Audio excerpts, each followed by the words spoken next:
大家好，我今天跟大家谈一个关于感冒咳嗽到底能不能吃糖这个话题。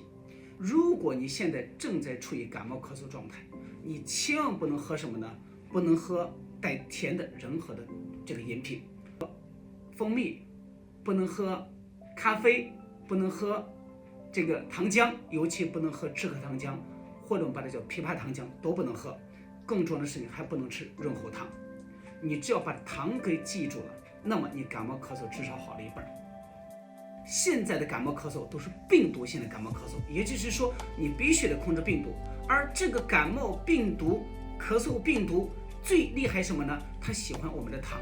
你只要喝了糖、吃了糖，那么这个病毒就拼命的开始发作。为了让您的感冒咳嗽早点康复，请你尽可能的远离糖。